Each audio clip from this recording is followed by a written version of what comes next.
venons aujourd'hui de procéder à une déambulation qui revisite le projet Moguio-Carnon 2030, un projet mûri depuis l'ancien mandat, qui était celle de requalifier la station, la requalifier au niveau des mobilités, la requalifier au niveau de la renaturation, la requalifier au niveau aussi du sens des équipements qui sont proposés, avec un gros travail fait sur l'accessibilité. Aujourd'hui, on inaugure un travail patient débuté en 2019 autour d'un schéma directeur pour penser l'avenir de Carnon, qu'on a appelé d'ailleurs Carnon 2030, Carnon Ville Nature.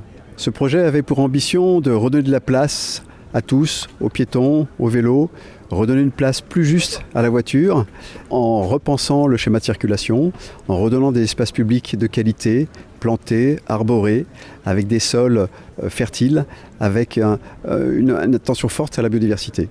Le travail qui a été fait depuis des années a été de concilier justement cet équilibre si délicat à obtenir entre la valorisation touristique dans le respect du milieu, parce que c'est un milieu fragile, un milieu dunaire, un milieu où l'érosion marine frappe tous les ans, et donc arriver à concilier ce tourisme avec la qualité de vie.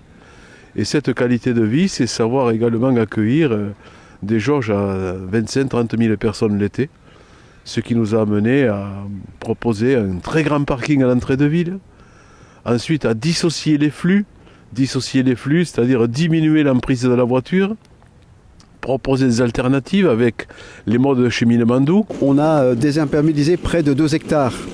On a redonné une place importante, encore une fois, aux modes doux, piétons et vélos. Déplacer les places de stationnement pour les retrouver en entrée de ville. On a planté près de 500 végétaux sur le projet.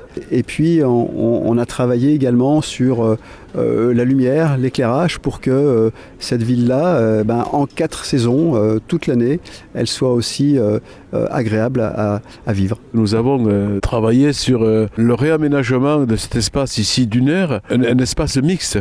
Là où nous sommes, c'est un espace pour les enfants. Donc l'idée, c'est de garder cette configuration familiale, humaine, d'un lieu qui n'est pas appelé à recevoir un tourisme de masse.